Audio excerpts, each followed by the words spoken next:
Magandang hapon po sa inyo lahat. Lalong-lalo na po sa ating mga bisita.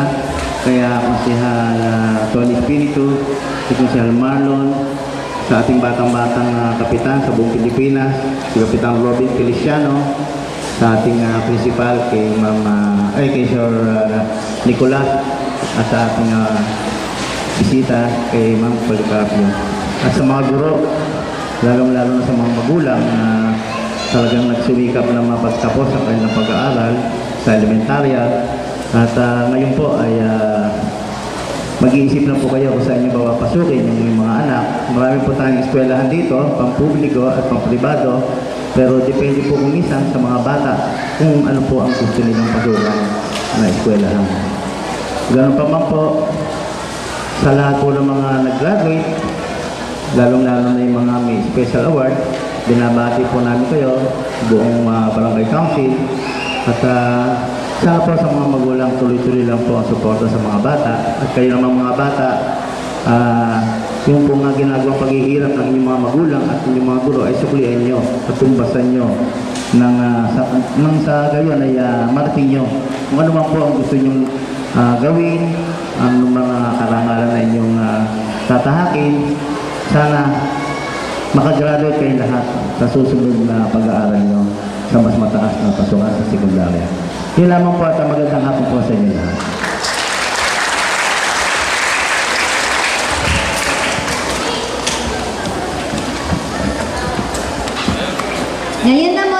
Ngayon naman po ay pakinggan natin ang talumpati mula sa batang nagkamit ng unang karangalan, walang iba kundi si Angelo G. Corsino.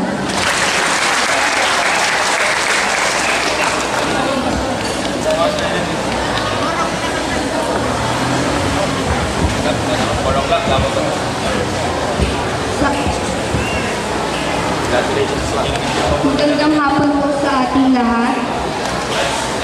Magandang hapon po sa ating mga bisita, sa mga grupo na nandito, sa mga magulang, at sa mga kapwa ko po magsisipagtapos.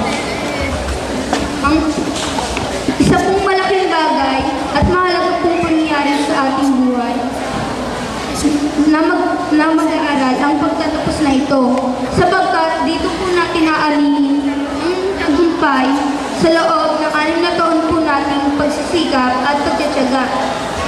Ang araw din pong ito ay araw na nagbibigay kasiyahan sa bawat magulang, sapagkat ang tagumpay po natin ang siyang pumapawi sa lahat ng kanilang pagod at hirap. Isa po itong regalo para sa lahat ng kanilang sakripisyo. Kaya po, sa pagkakataon pong ito, nais ko pong pasalamatan unang-una ang Panginoon para po sa talino at mga biyaya na pinagkaloob po niya sa amin. Sa akin pong mga magulang, maraming salamat po sa walang katumbas na pagmamahal, pagsubaybay at suportang ibinibigay ninyo sa akin pong mga guro na walang sawa pong nagbigay ng mga mahalagang kaalaman at nagturo sa amin ng magagandang asal, at sa aking mga kaibigan at kamag-aral na siyang katuwang ko sa pag-abot ng tagumpay na ito.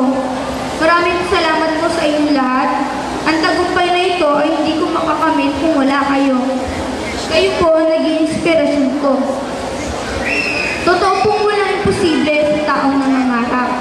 Basta't sasamahan lang po ito ng sipag at tiyaga. At higit sa lahat po, ng paggawa. Ituloy lang po natin ang buhay at huwag po tayong sumuko agad sa una nating pagkakadapa. Sinasabi nga po sa isang awitin na huwag po tayong tumigil sa pangangarap hanggat ating makakaya.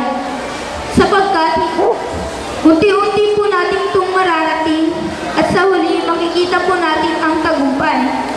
Sa mga kapwa ko po kung magsisipagtapos, ang araw na ito ay hindi isang katapusan, sapagkat ito ay simula pa lamang na mas malaking pagsubok na ating pagdadaanan sa ating buhay. Naway ang mga aral na ating natutunan ay magsilbing sandata sa buhay na ating tatahakin bilang mag-aaral, upang sa huli tayo naman ay ikarangal